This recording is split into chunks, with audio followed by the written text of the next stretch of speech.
네, 지난 주말 미국 증시가 3대 지수 사상 최고치를 기록하면서 낙과 눈이 팽배했던 미국 증시의 3대 꼭지점 공포에 대해서 어제 방송을 통해 진단을 해드린 적이 있었습니다. 국내 증시가 어제 시진핑 정부의 갑작스러운 산불 정책으로 인해 비교적 큰 폭으로 하방 압력을 받았고 오늘 뉴욕 증시에도 영향을 미쳤는데요. 오늘 이 문제 자세하게 알아보도록 하겠습니다. 한국경제신문의 한상춘 논설위원 나오셨습니다. 안녕하십니까? 네, 안녕하십니까. 어제 중국의 조치가 오늘 뉴욕 증시에까지 영향을 미쳤습니다. 3대 지수가 상승하기는 했지만 그 상승폭이 워낙 적었던 만큼 오늘 특이사항을 중심으로 점검해 주시죠. 네, 오늘 그 미국 증시를 강보합이다 이렇게 얘기하는데요. 강보합이면 뭐 어떤 의미인지 모르겠어요. 그러나 나스닥 지수 같은 경우에는 거의 올리지 않았다 이렇게 보시됐습니다.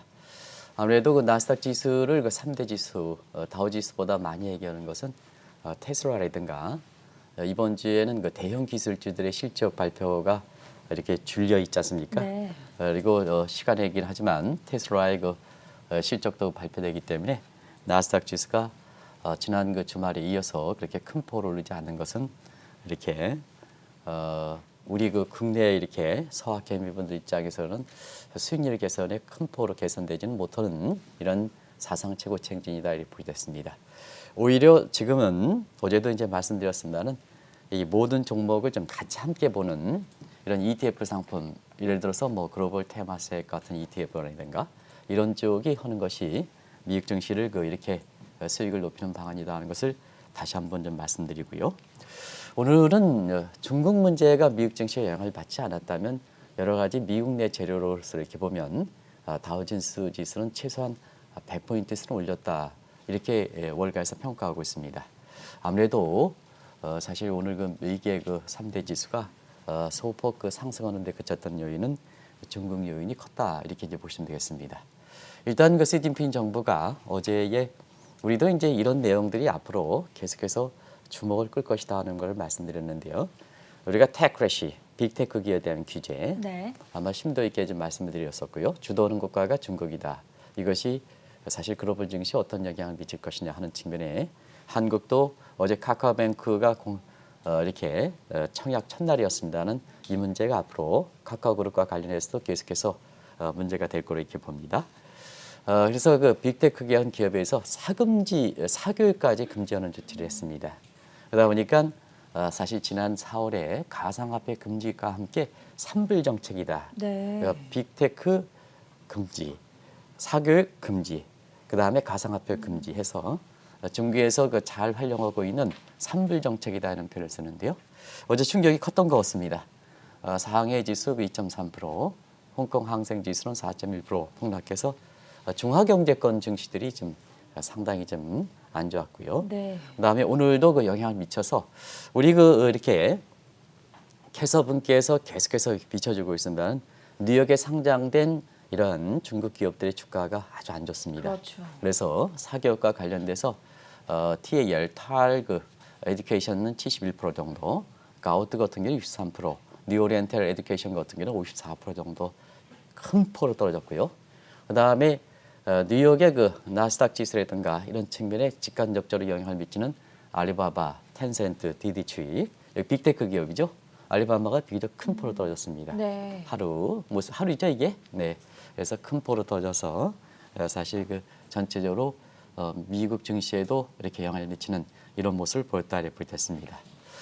사실은 어제 지난 주말에 3대 지수가 사상 최고치를 기록함에 따라서 주말에 그 유튜브 방송에서는 이제는 주가가 본격적으로 이렇게 상승한다 하는 쪽에 굉장히 많은 그 공지사하는 방송들이 있었습니다는 어제 그 한국경제TV에서는 3대 꼭지점 논쟁에 대해서 말씀드린 적이 있거든요. 그래서 시청자분의 좀 불만이 있었긴 했습니다는 중국 문제가 겹치다 보니까 코스피 지수가 어제 카카오뱅크의 그 공약 첫날 이렇게 분위기가 아주 이렇게 들뜬 분위기에도 불구하고 코스피가 29% 정도 비교적 큰 폭으로 떨어진 요인이 됐다 이렇게 보시됐습니다. 어제 국내 증시 주가가 비교적 큰 폭으로 내렸었는데 아무래도 중국 쪽 이슈가 가장 크게 영향을 미쳤습니다. 시진핑 정부가 사교육 전면 금지 원칙을 내세우면서 영향을 주지 않았습니까? 네, 어제 그 미중 고위급 이렇게 회담이 있었죠. 네. 많은 사람이 이것이 계기로 해서 미중 간의 관계가 개선될 것이다 이렇게 얘기하시는 분도 있었습니다는 어제 그 회의 분위기 보면 알래스카 회담보다도 굉장히 안 좋았습니다. 아, 네. 굉장히 안 좋았습니다. 중국 주가라든가 이런 것이 또 오늘 미국 증시에도 영향을 미치는 변수가 됐었는데요. 공교롭게도 바로 직전에 중국 정부가 사교육을 금지하는 조치를 발표했습니다. 위헌상 이유는 있습니다. 공교육, 의무교육을 활성화시키겠다. 우리와 똑같죠? 사교육을 줄여야 되지 않느냐 하는 쪽에 그래서 지금 그 중국의 그렇게 어린 학생들이 과외 부담에 따라서는 신체적 이렇게 그리고 이전에 한번 말씀드렸습니다는 중국이 사실 그 절대 인구가 감소됐다. 파이낸셜 타임스 이게 이제 루이스 존슨을 점이 맞으면서 중국 네. 경제가 굉장히 이렇게 향후에 그 지속 성장 가능한 입장에서는 굉장히 문제가 될 것이다 하는 측면에서 뭐 저도 이 이유를 좀 모르겠습니다. 과외 부담이 되니까 젊은 사람, 중국 사람들의 출산율이 떨어진다. 전 앵커는 저보다 나이가 젊기 때문에 네. 이해하시겠습니까? 저는 이해가 갑니다. 이해가 됩니까? 네. 그만큼 사교육 부담이 됩니까? 저희 때는 사교육을 한 번도 못 받았습니다. 제가 이렇게 가족 관계에서 의해서 죄송합니다는 저는 과외 교육을 한 번도 안 시켰습니다. 네. 그렇습니다. 근데 그 정도로 중국의 절대 인구가 이렇게 감소하고 있다는 얘기입니다. 절대 인구가 감소하는 거 있다는 우리가 돼서 중국은 노동력에 의해서 지속 성장 가능한 기반이 있다 보니까 중국이 인구가 감소되면 사실 성장 기반이 약화되지 않느냐. 그러면 뭐냐? 중국이 저성장국면에 들어가지 않느냐 하는 측면에서 사교육을 방지해야 부부 간의 관계가 좋아지고 경제적 윤택이 되고 출산율이 올라가지 않느냐 하는 이런 유형사항이 있었습니다. 근데 지금 여기서 미중 간의 고위급 회담의 분위기를 싸늘하게 했던 것이 사교육 기간에 미국의 상장, 대내 상장을 금지하는 조치였습니다. 이게 홍콩 주가가 많이 떨어졌고 네. 사교육에 있어서는요. 사교육 기간은 홍콩 상장이 맞습니다. 또 미국에 되다 보니까 자 과거에 1970년 덩샤오핑이 개방과 개혁을 표방하는 일에서 공격이든 사교육이든 교육을 중요성을 강조했던 때와 완전히 다른 분위기였습니다. 그러다 보니까 사실 위형상에서는 이런 과외 금지도 하지만 이 속내음은 시진핑 정부가 속내음은 그것도 미중 간 고위급 회담에 맞춰서 속내음은 어떨까 하는 측면은 일단은 사교육을 통해서 반 시진핑 세력들의 아무래도 이제 사교육하는 건 기득권에 돈 있는 사람들이 하는 거 아니겠습니까? 그렇죠. 그래서 자기만의 그룹을 형성한다는 얘기입니다. 그러면 시진핑의 배우고 그러니까 시진핑의 반대 세력이 되지 않느냐. 그래서 여기에 세력 확정 도구로 사교육을 하니까 이거 금지시키겠다 하는 첫 번째 목적. 두 번째는 코로나 이후에 기득권층과 중하계층이 사실 계층 간의 교육 격차가 더 벌어졌습니다. 그러다 보니까 인민들을 이해한다. 나중에 이제 말씀드리겠습니다는 샤오강 사회 구축에 실패 부담이 있는 것이 시진핑이거든요. 그런 측면에서 기득권과 중하계층의 교육 편차를 줄이겠다 하는 문제. 근데 여기서 결정적인 것은 사실 미국의 중국 시진핑 정부 입장에서는 아무래도 장기 집권에 야망이 있는 사람들 입장에서는 본인들의 이렇게 관련된 소문이라든가 뭔가에서 중국의 기밀이 미국에 빠지는 것이 굉장히 부담이 되는 거거든요. 그래서 빅테크에서 뭐 화해라든가 뭔가 하면 기밀을 좀 보여줘야 되는 거 아니겠습니까? 네. 그래서 빅테크 기업이 들어가는 거고 그다음에 중국 사람들 중에서 시진핑 말을 가장 안 듣는 자유로운 사상을 갖고 있는 사람이 누굴까 하는 측면에서는 일단은 반기득권층이 있다. 반 시진핑 세력이 있다. 그다음에 미국에 유학한 사람들이 대부분 다 중국의 시진핑과 반대 세력이 있고 네. 그다음에 중국의 그들만의 관시 같은 그들만의 리그에서 기밀을 가장 많이 미국의 이렇게 유학생들 통해서 나가지 않느냐 하는 측면에서 중국인의 미 유학을 견제하기 경우에 따라서 금지하기 위한 목적도 결부되어 있지 않느냐. 그러다 보니까 사실 미국 입장에서는 교육 경쟁력을 이용해서 미국의 재정이라든가 뭔가에서 9월부터 전면적으로 비대면에서 대면으로 바이든 정부가 이렇게 하는 것도 우리가 보면 전 앵커가 미국에서 유학하면 유학계 학비만입니까? 거기에 무슨 주변에 이용회의죠, 집 그렇죠. 이용회의죠. 그걸 통해서 미국이 경제를 지탱하는 측면인데요. 네. 그동안 중국 이렇게 유학생들이 많이 받쳐줬거든요. 근데 이것을 금지하겠다. 그럼 미국 입장에서는 어떻게 되는 거냐? 그것도 고위급 회담에 네. 발표하면 전날이나 후날 발표지 대표를 이때 발표하느냐 하는 측면에서 미중 간 고위급 회담을 계기로 해서 사실 미국 증시에 호재가 될 것이다 이렇게 얘기하시는 분도 있었습니다는 전혀 다른 분위기로 어제 미중 간 마찰이 더 심화되는 상태에서 이렇게 중국 주가 오늘 미국 증시에도 영향을 미쳤다 하는 걸 말씀드리겠습니다. 어제도 중국은 빅테크 기업에 대한 규제를 천명한 바 있는데요. 이미 중국은 자국 기업들의 해외 상장을 금지하는 원칙을 밝히지 않았습니까? 오늘 알리바마, 다다취잉, 텐센트 미국에 상장된 기업들의 주가가 네. 빅테크의 주가에 떨어졌지 않습니까? 그래서 어제 발표됐던 사교육 금리가 함께 알리바마라든가 이런 데 빅테크 기업의 규제를 조치를 2차 규제 조치다 이렇게 보시됐습니다. 내용은 대동소이하다 이렇게 보시됐습니다. 1차 규제 때와 마찬가지로 다시 한번 보여드리겠습니다. 이 내용이 아주 촘촘히 빅테크 기업을 이렇게 옥을 재는 겁니다. 해외 상장 규제, 지금 미국이 되겠죠? 규제한다. 빅데이터 규제, 기업 데이터 국가 공유해라. 기업 권력이 국가 권력을 넘보는 행위를 금지하겠다. 그다음에 반독점 규제, 적용 범위 확대. 그래서 기업 권력 역시 확대하는 것을 금지하겠다 하는 얘기고, 요 문제입니다. 우리가 보면 지배구조 규제 문제, 지분 없이 기업을 지배하는 것. 우리가 보면 지난주에도 말씀드렸습니다는 오너가 쫙 일정한 되면 여러 가지 회사에 대해서 책임을 가장 많이 지는데도 불구하고 싹 빠지는 어떤 식으로 고문이라든가 이런 식으로 이사회 의장이라든가 이런 식으로 빠지는 네. 이런 것이 이제 사실 지분 없이 기업 지배 구조를 기업의 그 지배하는 VI 규정이거든요. 이런 측면이 메이저프라든가 더블에 이렇기 때문에 요건 막 규제. 그 뒷변에 있는 사람들이 뭐냐면 대부분 다 사실 그 실질적으로 실력을 행사하는 사람들 아니겠습니까? 이런 사람들을 규제하겠다는 입장이 이렇게 됐습니다. 그러다 보니까 자연스럽게 이와 관련된 깊숙이 관련된 기업들이 굉장히 곤혹을 당하는 모습을 보이고 있다 이렇게 보셨습니다. 오늘 뉴욕에 상장된 알리바바라든가 다 영향을 미쳤습니다는 알리바바, 텐센트, 디츠잉, 바이댄스 최근에 이제 우리 서학개미들이 많이 했던 주식이요 아주 곤혹을 치는 양상이고 주가가 굉장히 많이 떨어진 상태에서 서학개미들이 이 주식을 갖고 있는 사람이 손실폭이 커지는 이런 문제가 발생하고 있다 이렇게 됐습니다. 그래서 이 테크레시는 빅테크 기업들이 기업의 독점력을 확대해서 국가 권력을 넘보는 행위 이런 쪽은 사실 그 중국뿐만 아니라 우리나라의 카카오그룹이라든가 이런 측면에서 문제가 될 수 있다 이렇게 보겠습니다. 어제 그 카카오뱅크의 청약 첫날인데요. 관련된 주가사의 이렇게 책임자랑 같이 이렇게 모임이 이렇게 점심에 있었습니다. 근데 상당 부분 이런 문제에 대해서 고민하는 흔적이 있으시더라고요. 네. 아무래도 우리나라도 같은 경우에는 자, 그리고 일부 보면 대기업이라든가 뭔가에서 계열사 확장이라든가 이런 점이 굉장히 이렇게 문제가 되고 이것이 뭐냐면 한국의 여러 가지 노조라든가 이런 쪽이 그동안 이렇게 되었는데요. 이 카카오그룹 같은 경우는 벌써 110개가 넘지 않습니까? 계열사가 이런 쪽으로 어떻게 할 것이냐, 이게 것이냐 이런 문제가 상당 부분. 그래서 어제 이런 그 애널리스트가 좀 있어야 됩니다.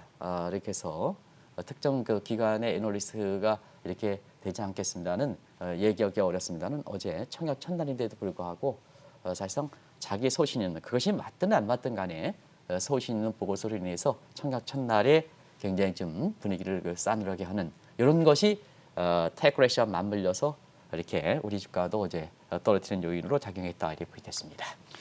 산불 정책 가운데 빅테크 규제와 사교육 금지에 대해서 알아봤고 마지막으로 가상화폐가 남아 있는데요. 아마존의 진출 소식에 가상화폐 가격이 상승을 하기는 했지만 중국 정부는 정말 강한 규제를 단행하지 않았습니까? 네, 오늘 그 비트코인도 전형적인 테크레시다 이렇게 보시면 되겠습니다. 네. 왜 그럴까 하는 측면에서는 사실 그 올해 그 4월달에 중국이 가상화폐 전면 금지 조치로 이렇게 허락으로 인해서 아시겠습니다는 그때 4월 정확하게 14일인가 이렇게 됐을 겁니다.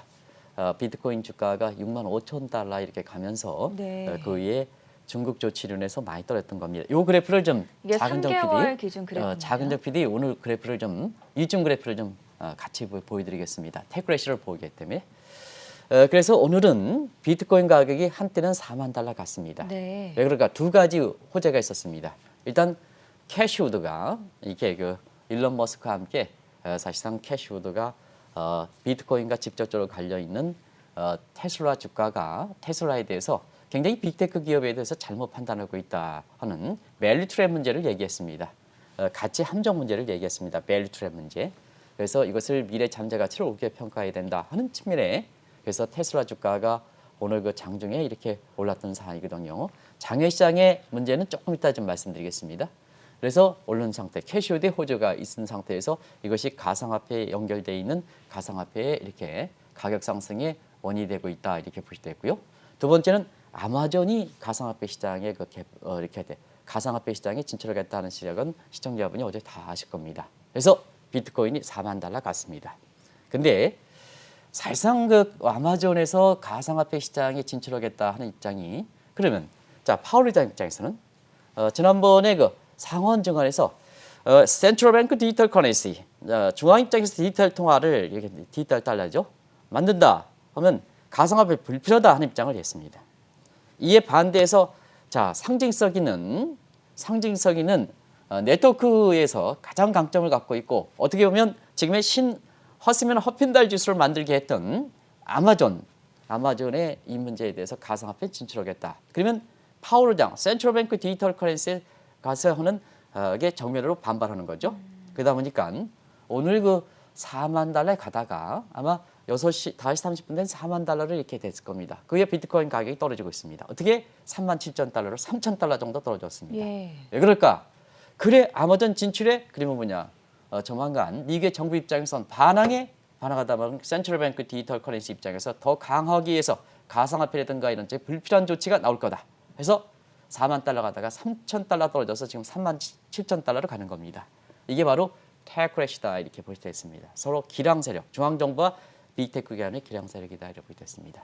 아무래도 중국도 이 테크래시를 이렇게 굉장히 주도하는 입장에서 그게 상징적에 해당되는 것이 아마 가상화폐 시장이거든요. 그래서 가상화폐 이렇게 보면 아시겠습니다. 지난 그 양해대회 끝나고 나서 가상화폐 비트코인이 이부 반 CGP용 세력들이 탄류 세금 포탈로 이렇게 되지 않느냐 해서 강력하게 규제했던 거거든요. 사용도 금지하고 보유도 금지라는 얘기 아니겠습니까? 그리고 인민은행 차원에서는 미국의 센트럴뱅크 디지털 커런시와 똑같은 페드 입장과 마찬가지로 인민은행은 가상화폐는 뭐냐? 가상화폐는 화폐가 아니다 하는 인민은행도 동일한 입장을 취하고 있습니다. 이런 것이 지금의 그 모습이거든요. 그래서 앞서 말씀드린 같이 사교육 금지 첫 번째, 두 번째 빅테크 금지 두 번째, 세 번째 가상화폐 금지 해서 기득권층 반 시진핑 세력들이 지금 가장 이렇게 반항하는 이런 법을 2중, 3중으로 오글지는 상태에서 산불 정책이 추진한 내용이 마지막에 사교육 금지 조치와 함께 나왔다 이렇게 보겠습니다. 지금 각각의 개별적인 금지 정책 이유에 대해서 설명을 해주셨는데 시진핑 정부의 이 산불 정책은 사실 공산당 창당 100주년이랑 좀 깊은 연관이 있지 않습니까? 우리가 100주년에 사실 그런 말씀을 드렸습니다. 시진핑이 100주년 기념을 해서 사실 축제 분위기가 되는데 네. 굉장히 엄숙한 분위기였다. 왜 그럴까? 공산당 창당 100주년을 기해서 사우강 사회를 구축하기로 이렇게 됐습니다. 인민들이 모두가 잘 살자 하는 것이 첫 번째 목적이었습니다. 두 번째는 일국 3제 체제에서 일국 1주 체제. 이건 무슨 얘기냐면 중국 본토와 홍콩과 대만을 흡수해서 일국 1주 체제로 하는 것이 대외적인 정책의 목적이었습니다. 근데 이걸 목적을 달성했다면 만약에 전 앵커께서 시진핑 국가주석 입장에서 이 목적을 달성했다면 공산당 100주년 기념 행사가 굉장히 대대적으로 굉장히 축제 분위기에 열리겠죠. 네, 그런데 그렇죠. 이게 엄숙한 분위기를 열렸다는 것은 본인도 책임이 있다는 얘기입니다. 그래서 사우강 사회 이런 입장에서 아시겠습니다는 뭐 불균형이 역대로 최고로 높죠. 물론 코로나 특수라는 코로나 특별 요인이라는 게 있지만 도시와 농촌 간에 그다음에 소득 계층 간 이게 이제 기득권을 줄이기 위한 산불 정책 아니겠습니까? 그 다음에 중요한 것은 공산당 당원이라도 권력을 갖고 있는 사람과 평당한 간의 권력 부균형은 소득 계층보다 더 심했습니다. 이게 이제 문제가 되는 거거든요. 그러다 보니까 인민에 의해서 이렇게 해서 이렇게 하는 중국의 사회주의 그다음에 계획경제 체제 입장에서는 계속해서 시진핑의 장기 집권을 위해서 가장 이렇게 위험 세력이 기득권과 함께 인민들이 봉기거든요. 그래서 1980년대 후반에 천안문 사태에 이어서 그의 규모는 적지만 2차 천안문 사태에서 이번에는 제3 천안문 사태에 있다 보니까 결과적으로 보면 한편으로 산불 정책에서 기득권 줄이고 그다음에 장기 집권 확대하고 그리고 본인이 2021년을 위해서 사우강사를 구축하고 일국 3대체에서 일국 1주 체제를 하는 마지막에 통수권자 입장에서는 이것을 달성하지 못한 측면에 회피하기 위한 목적도 아마 산불정책에 나오는 것이 아닌가 이렇게 이제 보고 있습니다. 이런 정책의 배경이 깔려 있다 이렇게 보시겠습니다. 단순히 이런 문제가 뭐 악재가 해소됐다 이런 차원으로 해석하는 것은 아니다 하는 것이 굉장히 중대한 문제다 하는 걸 말씀드리겠습니다. 그때그때 움직임에 따라서 주가가 조금 좋으면 이게 중대한 문제가 이렇게 악재가 아닐 것이다 이렇게 해석하는 시각은 시청자분이 또 특히 기업 하시는 분 입장에서는 기업의 전략이라는 것은 3에서 5년 정도에서 장기 그 기업 환경을 보고 이렇게 해야 되는데요.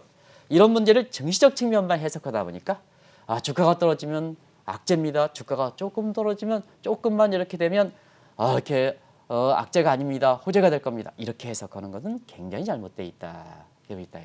그래서 모든 경제 현안을 증시적 측면만 해설하고 증시저도 단기적으로 주가 흐름 가지고 이 문제를 파악하면 본질을 모르게 된다는 걸 꼭 좀 말씀드리겠습니다. 시진핑 정부가 추진하고 있는 산불 정책이 효과를 보지 못할 경우에는 인도의 모디 총리가 전개를 했었던 급진적인 화폐 개혁이 단행될 수도 있다. 이런 썰도 나오던데 여기에 대해서는 어떻게 보십니까? 산불 정책이라는 게 기득권 네. 세력을 반 시진핑 세력을 잡고 그다음에 시진핑의 동시아우판과 모택동과 같은 지위를 확보하는 게 네. 사실 그 목적이지 않습니까? 그렇죠. 그런 측면에서는 산불 정책의 효과에 의해서 사실 지금 산불 정책은요 사교육 금지어죠. 그다음에 빅테크 규제어죠. 그죠? 네. 가상화폐 아주 중국이 본원지 아니겠습니까? 가상화폐 규제어죠. 어느 측면에서 중국의 가장 본질을 건드려 버리는 거거든요. 그만큼 배팅온다 이렇게 보게 됐습니다. 그러면 이제 효과를 봐야 되는데요. 효과를 보지 못할 때는 어떻게 보시겠습니까? 시진핑이 정책 기반이 약화되고 반 시진핑 세력들의 이렇게 굉장히 이렇게 반란이 예상되기 때문에 더 강력한 조치가 나올 수가 있습니다. 이런 조치가 올해 2월 달에 사실 모디 정부가 취한 정책이 시진핑 정부와 취한 정책과 아주 동일하게 나오는 거기 때문에 나중에 산불 정책이 효과가 되지 않을 때는 이렇게 반 시진핑 계열을 중심으로 해서 급진적인 화폐 개혁이 추진하지 않겠냐. 여기서 급진적인 화폐 개혁은 모디식 화폐 개혁이 추진하지 않겠느냐 하는 이 얘기가 나온다 이렇게 보게 됐습니다. 그런 과정에서 그 히스토리를 이렇게 보면 올해 2월 달에 모디 정부가 기득권의 사실 카스테드에서 2016년, 17년이죠. 2017년 맞을 겁니다. 2016년, 17년 맞을 겁니다. 이렇게 모디 정부가 이렇게 화폐 개혁을 추진했을 때 네. 그때 11월 9일에서 11월 30일까지 나중에 좀 말씀드릴게요. 2016년입니다. 2016년에 취했던 정책이 사실은 이 정책에 의해서 기득권을 잡은 줄 알았는데 또다시 꿈틀꿈틀 떠오른 사기 코로나로 인해서 모디 정부가 이걸 제체를 못하는 관계에서 그래서 올해 2월 달에 가상화폐를 전면 금지하는 조치가 나왔습니다. 그러다 보니까 시진핑 입장에서도 올해 4월 달에 모디가 추진했던 가상화폐 전면 금지 조치가 나왔지 않습니까? 그러다 보니까 뭐냐? 자연스럽게 산불 정책의 효과가 보지 못할 때는 인도와 것처럼 모디와 것처럼 급진적인 화폐 개혁을 추진해서 기득권을 방적했다는 얘기 중국 내부에서 나오고 있다. 이렇게 이제 보시면 되겠습니다. 그러면 시청자 여러분 2016년에 모디가 그때 기득권 세력 그다음에 2차 세계대 영국 식민지에서 그 내루 체제 이런 쪽에서 정치적으로 기득권 이거를 개혁을 시켜야 이것을 타파시켜야 모디 정부에서 추진하는 모디 정부의 그 경제 정책인 모디노믹스를 추진할 수 있는데 네. 기득권이 변화라든가 혁신을 싫어하거든요. 카스트에도 기득권 브라만 계층이 꽉 잡고 있고 그다음에 내륙 계층이 꽉 잡고 있으니까 이거 타파이죠. 근데 워낙 그렇게 이 기득권 계층이 아주 그 엠버디된 인도에서 아주 피가 된 상태이기 때문에 사실상 급진적인 화폐 개혁을 추진하지 않으면 안 되는 거거든요. 그래서 저는 그때는 2016년 당시에 재밌게 이렇게 했는데요. 굉장히 급진적이었습니다. 네. 그때 2016년 11월 9일이 정확할 겁니다. 그래서 구화폐 중에서 지금이 신화폐거든요. 구화폐 91%가 기득권층을 갖고 있었습니다. 네. 그래서 이 구화폐를 3주만 기간이 되겠다. 11월 30일이죠. 3주만 주겠다. 그래서 뭐냐? 구화폐를 신화폐로 교환시키지 않으면 구화폐는 전부 뭐냐? 전부 시적하게 만든다. 얼마나 급진적입니까? 급진적입니까? 그래서 시청자 여러분 아시겠습니다는 그래 당신이 그렇게 급등해? 그러다 보니까 화폐 개혁 그거 추진하겠어? 이렇게 해서 이렇게 그 반신반의했던 사람이 그 화폐를 그대로 가지고 있는데 파와라. 너희들이 이거 추진한다 하더라도 이것이 재료가 되겠느냐? 근데 재료가 됐거든요. 휴적이 됐거든요. 그래서 시청자 여러분 그때 당시에 옥상 위에 올려서 정부에 대해서 마지막으로 정했던 것이 재료가 됐던 휴지 조각이 됐던 구화폐를 세게 항공 그 건물 위에서 날렸던 겁니다. 그 장면 기억하실 겁니다. 근데 이제 그 장면들을 인도의 평 이렇게 밑에 사람들은 그 화폐를 굉장히 주스라고 또 난리가 났거든요. 왜 주웠을까 하는 것은 아침에 방송이라 좀 그 얘기를 좀 뒷얘기를 좀 뵙겠습니다. 그래서 그런 모습들이 되는데요. 마찬가지로 산불 정책이 이렇게 효과가 보지 못할 때는 결국은 모든 정책이 강하면 강할수록 효과를 보지 못하면 후폭풍이 나는 거거든요. 네. 그런 상태에서 중국 내에서는 모디 시기에 2016년 이렇게 추진했던 급진적 화폐 개혁 얘기가 실행 여부와 관계없이 나오게 되는 배경이다. 이렇게 보시면 되겠습니다. 그러다 보니까 뭐냐 타겟이 홍콩 내부에 중국의 기득권들이 홍콩 내부에 위안화 예금을 많이 갖고 있는 상태거든요.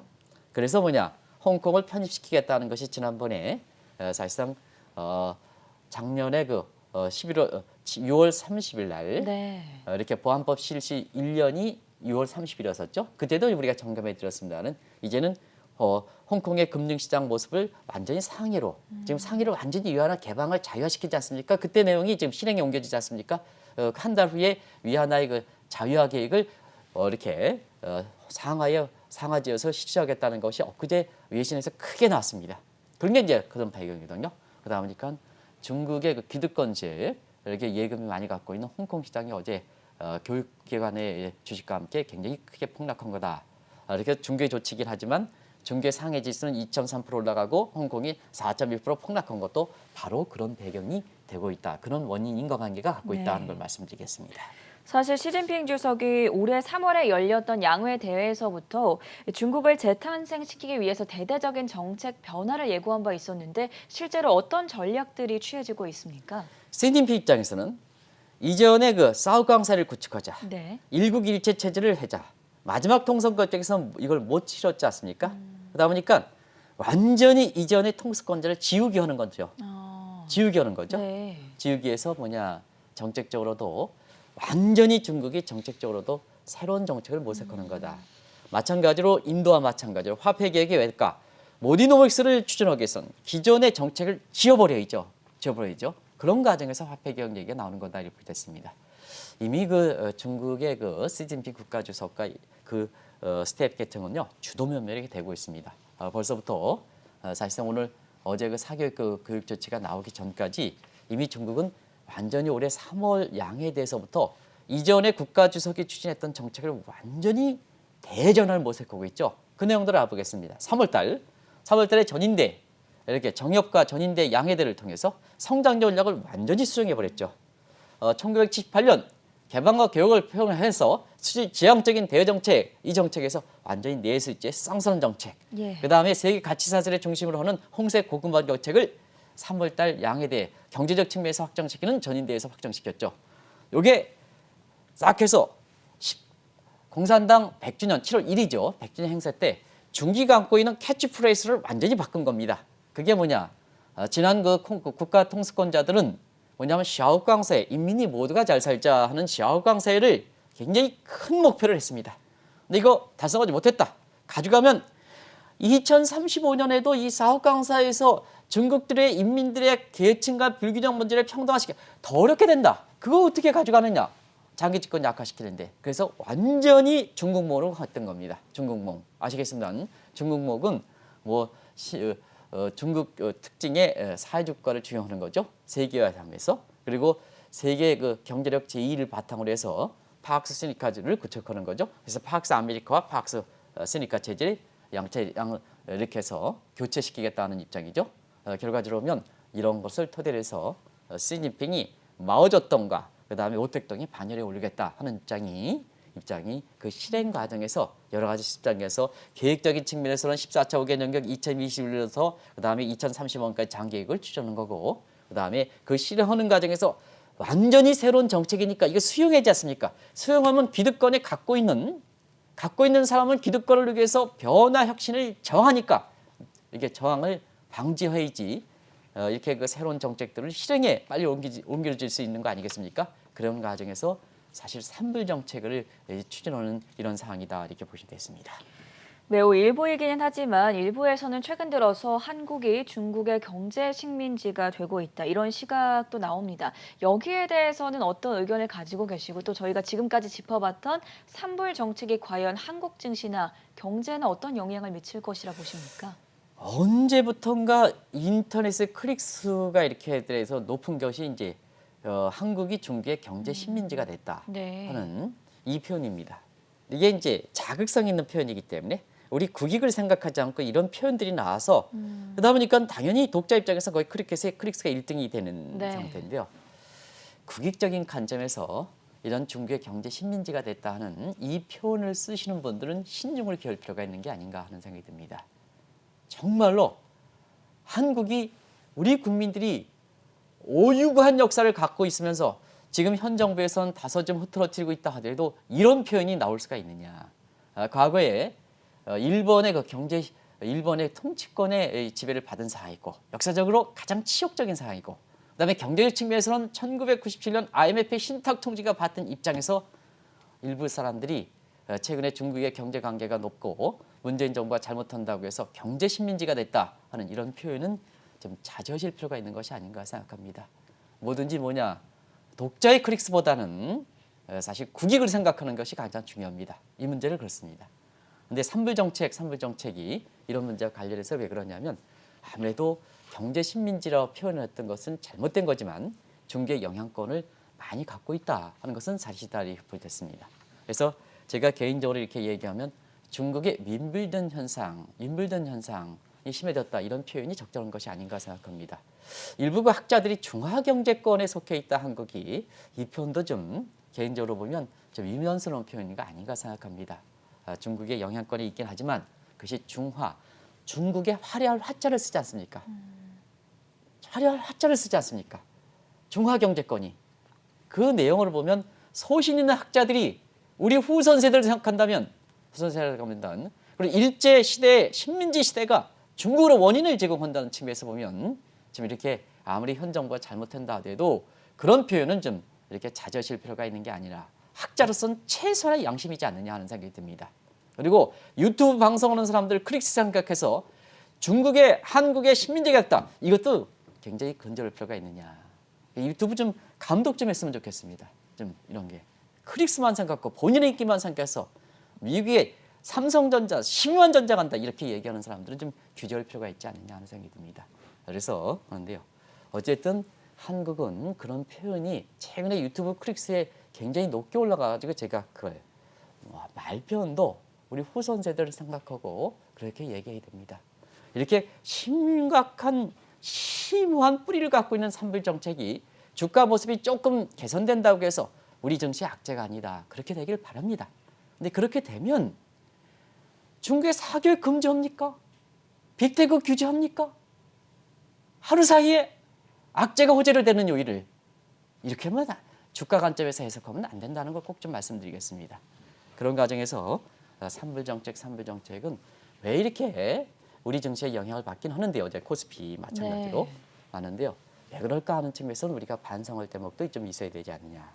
누누이 말씀드리는 요 전 단계에 좀 비춰드리겠습니다. 그리고 끝내도록 하겠습니다. 다들 아시는 내용이기 때문에 이렇게 되는 전 단계 시진핑 정부가 팍스실리카 구축하는 이런 적이 있고 그다음에 현 정부가 안미 친중 미국에 비용 들어가는 것은 미국에 그다음에 친중 북한 문제 생각해서 요 문제인데 우리 기업 입장에서는 미국 주도 입장에서 이미 원중 중국을 멀리하고 친미 체제로 가는 그래서 국가는 안미 친중하고 그다음에 기업들 입장에선 원중 친미하는 이런 미스매치 현상 이런 과정에서 너무 중국 편향적으로 북한 문제 생각하다 보니까 중국 편향적으로 가는 상태에서 이런 쪽에 우리가 우리가 중국의 경제 식민지가 됐다는 이런 표현 중화경제권의 가운데 중에 화려한 화자의 경제권 이런 표현을 그것도 일부 학자분들이 얘기하는 또 유튜브에 후손 세대를 생각하고 자기 자신의 인기를 위해서 클릭수를 한 자극성 표현을 하는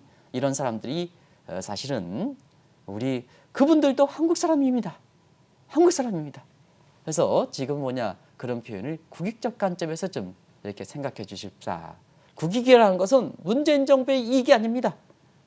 역사적으로 갖고 있는 우리 역사의 이익, 우리 후손 세대들의 이익이 우리 국익입니다. 이런 관점에서 좀 해석하실 필요가 있는 것을 아니냐 하는 생각을 꼭 좀 말씀드리겠습니다. 그래서 주요한 재료들 주가 흐름이 조금 됐다 해서 악재가 호재로 간다. 이런 표현을 쓰면 절대적으로 그 들어가서 기업하고 정책을 이끌어내는 사람들이 자 그러면 호재가 되면 어제 악재가 오늘 호재가 되면 대응할 필요가 없겠네. 그러다 보니까 나중에 대응하지 못하는 시기까지 놓치게 된다 하는 걸 꼭 좀 말씀드리겠습니다. 사교육과 빅테크, 가상화폐로 대변되고 있는 중국 시진핑 정부의 산불 정책이 그 이유와 함께 또 국내 증시에 미치는 영향까지 자세하게 다뤄봤습니다. 지금까지 한국경제신문의 한상춘 논설위원과 함께했습니다. 고맙습니다. 네, 고맙습니다.